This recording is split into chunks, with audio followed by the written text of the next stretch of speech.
I.S.U.P.K. We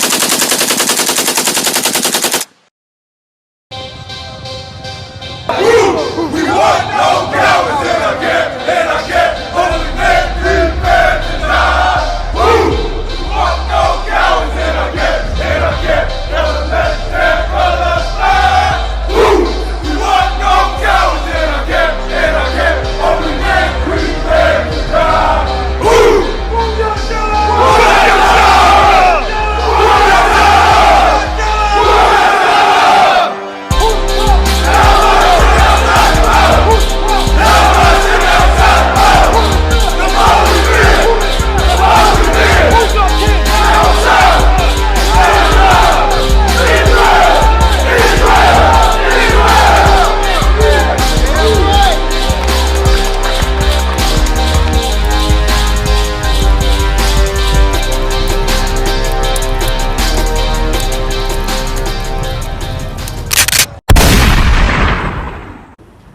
We for sure are not Christians. You will not get a bunch of lies from us. You will not have to worry about your child being molested with us. Right. That Christian church, you do have to worry about that. That Christian church, you do have to worry about lies. That Christian church is the house of Satan, man. That's right. The whole reason why we can't even treat each other like brothers and sisters the way the scriptures say so is because of that Christian church. That's right. Now you had somebody preaching and singing you songs about 2 or 3 hours ago on this corner. Now you tell me something, black man, Hispanic man, Native Indian man, how long have we sung those songs and what changes have we received? Right. What did the civil rights era do for us? What did MLK do for you? Now I know a lot of us think that MLK really did a lot for us, right? Let me tell you what MLK did. MLK, he initiated what you see happening to our neighborhood right now, making us think that we gotta join ourselves with a people that hate us, man. Right. In North Nashville, why aren't all of our businesses black? Why aren't all of our businesses black, Hispanic, and Native Indians? We got a whole bunch of cockroaches running through this neighborhood, and I'm not talking about bugs. I'm talking about those people that do not look like us. Now, if we go to those neighborhoods, what do they do to us? What is the history of white supremacy when we come to their neighborhoods? They murder us. They rape us. They question why are we in their neighborhoods. So why don't we give them the same question? Why are we asking them what you doing in this neighborhood? Why are we not giving them businesses or giving them being consumers to their business? In other words, if the civil rights movement taught us about boycotting businesses that do not stand for blacks, Hispanics, and Native Indians, then why do we keep giving them our money, man? You know who taught you that? MLK. W.D. Du Bois. Medgar Evers. Now, Medgar Evers, he meant well. MLK, he probably meant well too. But you know one thing MLK couldn't put down? He couldn't put down the other white meat. He couldn't put down that white woman. MLK loved white women. That's the biggest reason why he wanted us to be part of them. Because he wanted to benefit from what white supremacy had in America. But what MLK forgot, and what he realized later on, right before they killed him, is that white supremacy has no love for blacks, Hispanics, and Native Indians, man. That's right. All they want to do is use us as a resource. They want to use blacks, Hispanics, and Native Indians the same way a farmer uses cows on his farm. That's how they look at us. Right. Brother, give me Ezekiel, I think it's 13, 1 through 5, real quick. And I'm going to show you the danger of the Christian church. I'm going to show you why all those songs, all those preachers saying the same old thing, but don't show up when one of our brothers and sisters get killed. Why they're so dangerous? Let's read. This the book of Ezekiel, chapter 13, verse 1.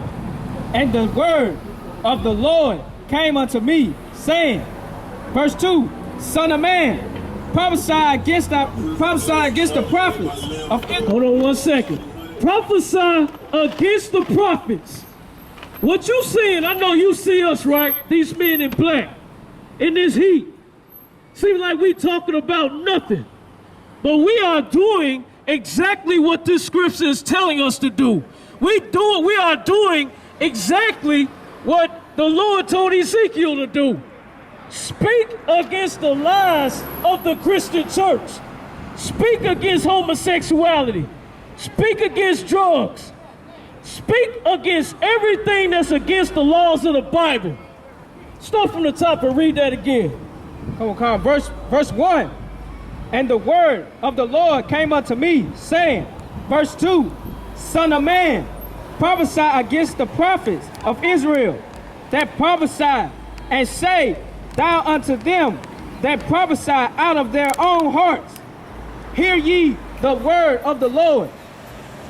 What Christian preachers do in their churches, what your Muslim mosque does, what your Catholic preacher does, the only thing they preach about is the things that they want in their own heart. What is the biggest thing that the Christian church wants out of everybody on the earth? Your money. They don't care about if you go against these laws of the Bible. Look at Barack Obama. Barack Obama legalized homosexuality, man. You can legally be a homosexual, be gay, and get a marriage license. You can legally, in these public schools, I just found out they are teaching you how to, ejaculate. They are teaching children that, man. Little kids. How to play with themselves sexually. Right. This is what America has turned into, man. And why isn't your Christian preacher speaking against that? Where's T.D. Jakes now? Where's Bishop Walker at? We've been out here in North Nashville for a while. I haven't seen him one time walk these streets. You know why? Because North Nashville, he don't care. Christian preachers don't care if we've been molested by our uncles and our aunties and our parents. Don't nobody care if our mothers are addicted to drugs. If our fathers is on the street selling drugs and we at home by ourselves. Nobody cares, man. Why do you think Ezekiel is being told by the Most High, prophesy against these prophets? Because these Christian preachers are teaching lies, man. Right. So what happens if nobody ever says anything about them? I'm going to tell you what happens. What happens is you have all-out lawlessness in America. And that's what we have right now. Keep reading. Verse 3. Thus saith the Lord God, woe unto the foolish prophets. Woe unto the foolish prophets. This is coming from the Most High. When you see the word woe in the Bible, it means destruction. So what is the Most High saying right here? Read that part again. Woe unto the foolish prophets. He's saying what to your Christian preacher? Woe unto the foolish prophets. He's saying what to your fake so-called Israelite groups? Woe unto the foolish prophets. He's saying what to any Christian trying to get on this corner and lollygag you to songs, put you to sleep with songs, talk to you about how good God is. What is this? What is the Most High saying himself about these Christian preachers? Woe unto the foolish prophets. Destruction to you, Christian preachers. Destruction to you, T.D. Jakes, Bishop Walker. What's the other one? Creflo Dollar? All you fake black so-called leaders that's supposed to stand up for your people, ain't nobody out here. Ain't nobody feed. Look, North Nashville, the only time that anybody has given us anything, it take a tornado to come through here and knock down all these houses. Then all of a sudden, you want to see white people come in this neighborhood, set up tables, and give you some socks.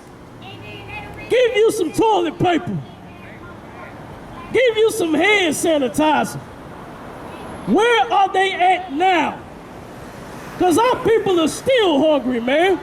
Our people are still getting molested. Our people are still poor. We still hungry. But then what does the white supremacy do? They put it on us. What has your local government done for you? What's your local politician done for you? Come tell me. He has done nothing for us. The only thing he's concerned with is where you put your dollar.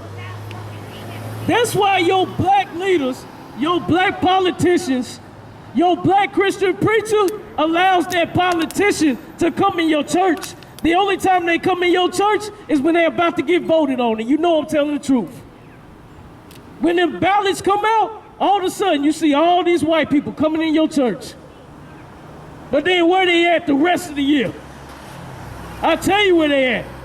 They at the dinner table calling you a nigga. Right. They at the dinner table saying they don't deserve no stimulus. Right. They get enough with their welfare, with them EBT cards. That's what white supremacy think about you. Look, about us. When Trump is in office, you see the true face of white supremacy. That's the only time you will truly see their face. When one of them are bold enough to be like, come out the closet and be a true racist. Show these niggas, wetbacks, and savages how we really feel about them. And they not ashamed to show it. So black man, Hispanic man, Native Indian, why are we afraid to be strong black men out here that care about our people, care about our neighborhood, and willing to change it? I tell you why. Read. Come on. That follow their own spirit and have seen nothing. Verse 4. Let me tell you something. Your so-called preacher, your Christian preacher has not seen anything. He can't relate to us. He can't relate to the struggle, how hard it is to be a single mother with 5 kids trying to make it in America. Your Christian preacher can't relate to that. He living in a mansion. He got the richest car ever. While you trying to catch a bus just to get to that church, hear him say 2 scriptures and then get out of his church as long as you pay them tithes. He can't relate to you. He don't care if you getting a stimulus or not. When our people received that stimulus, man, that was the biggest thing. Why? Because we need that money.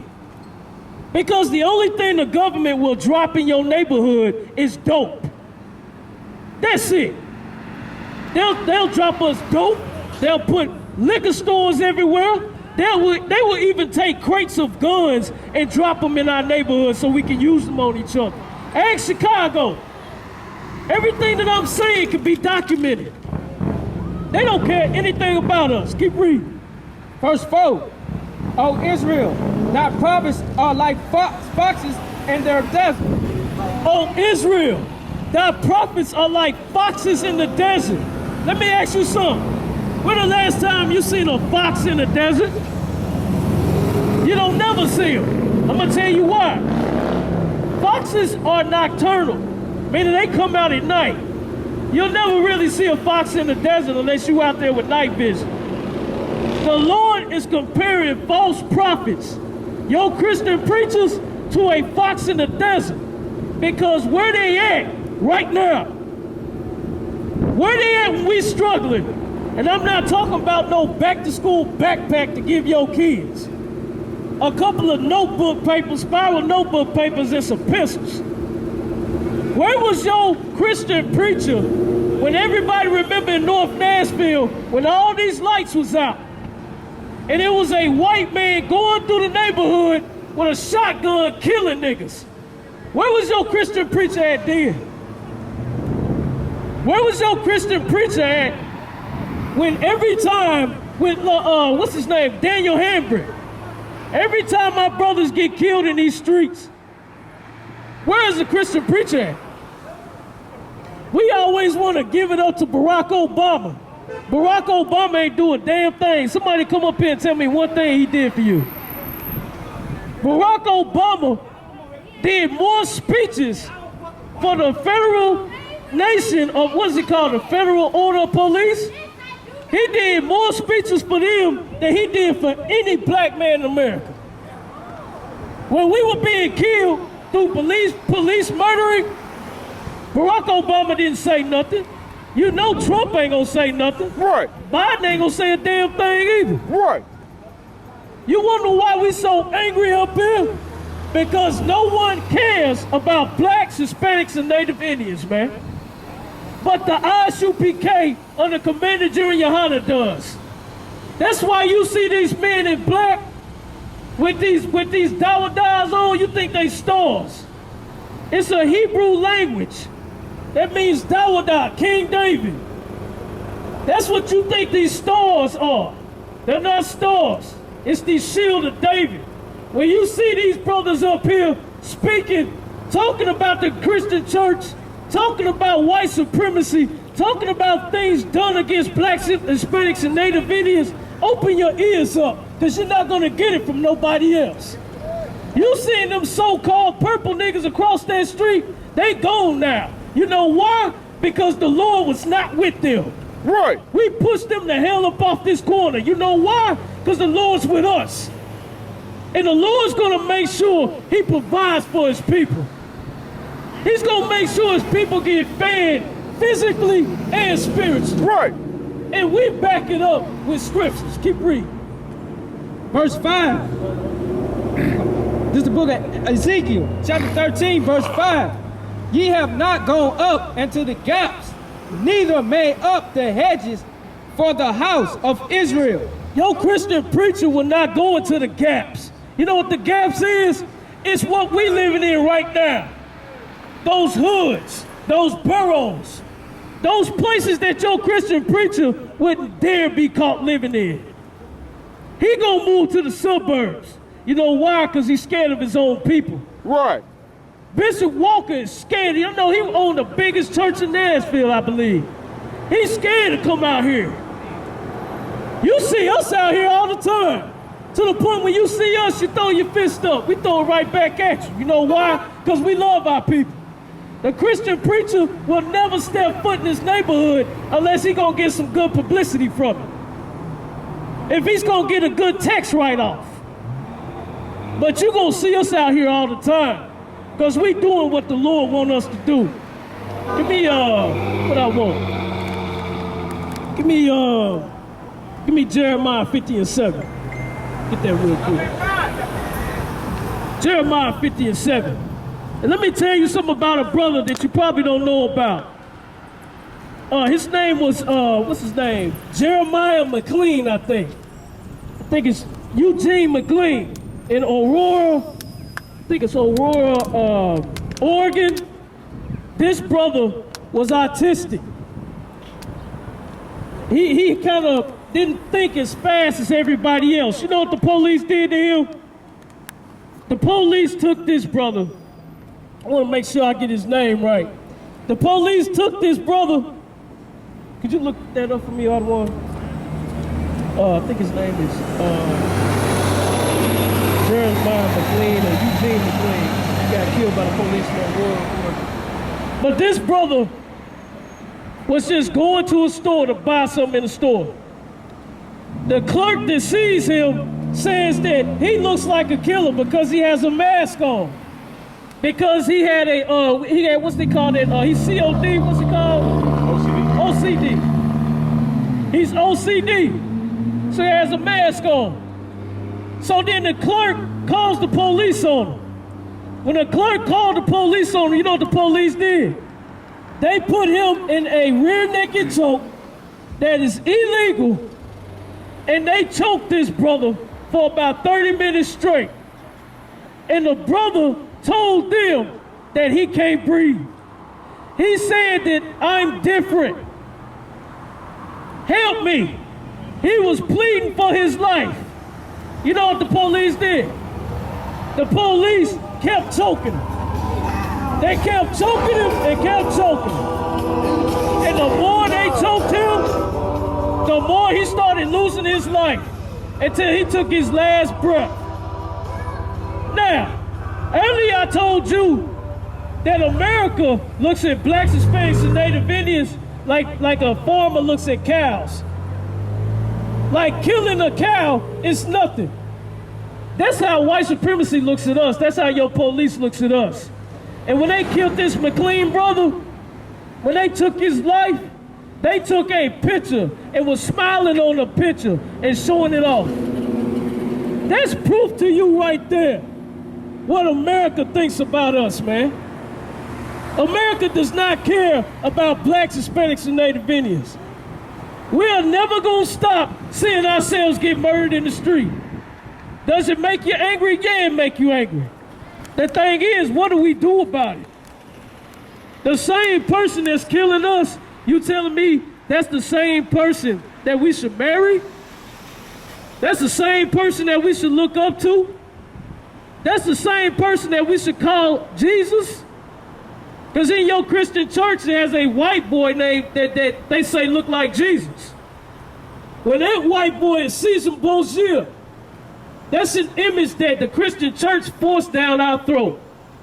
And when they did that, they made us turn on each other. Gentrification ain't just when they take over your neighborhood. Gentrification is when they take over your mind. Gentrification runs deep. It is a well thought out mental plan against blacks, Hispanics, and Native Indians to keep us divided from each other. That's the worst thing that we ever did that we got from MLK and the Civil Rights Movement. Right. To divide, to join ourselves to a people that hate us. Can you imagine giving your money to a person that calls you nigger every time you give it to him? I guess we have to physically hear that word in order for us to be like, I'm not spending my money with them. But they physically doing it in our face. They killing our people every day on social media, on news, on TV, every day. And all we do is keep walking through our lives like ain't nothing happened. And then we want to yell out Black Lives Matter. And Black Lives Matter is ran by 2 lesbians. That's what we didn't count down to, where 2 lesbians run a Black Lives Matters group. We can't even have strong men to be in charge, to give us the right guidance on how to live. Thank the Most High for the I.S.U.P.K, man. That's right. Under Commander General YAHANNA, because if we didn't have that, we wouldn't have any leadership on the earth at all. We would be totally lost. Let's read. This is the book of Jeremiah, chapter 50, verse 7. All that found them have devoured them, and their adversaries said, we offer not, because they have sinned against the Lord. Your adversary is is white supremacy. Your adversary is the police. Your adversary is people like Donald Trump. And the scriptures tell you what? All that found them have devoured them. All that found them have devoured them. Everyone. If you black, Hispanic, or Native Indian, your history in America has started from murder, rape, and robbery. That's what our adversary, our enemy, has done to us. We want no cowards in our camp,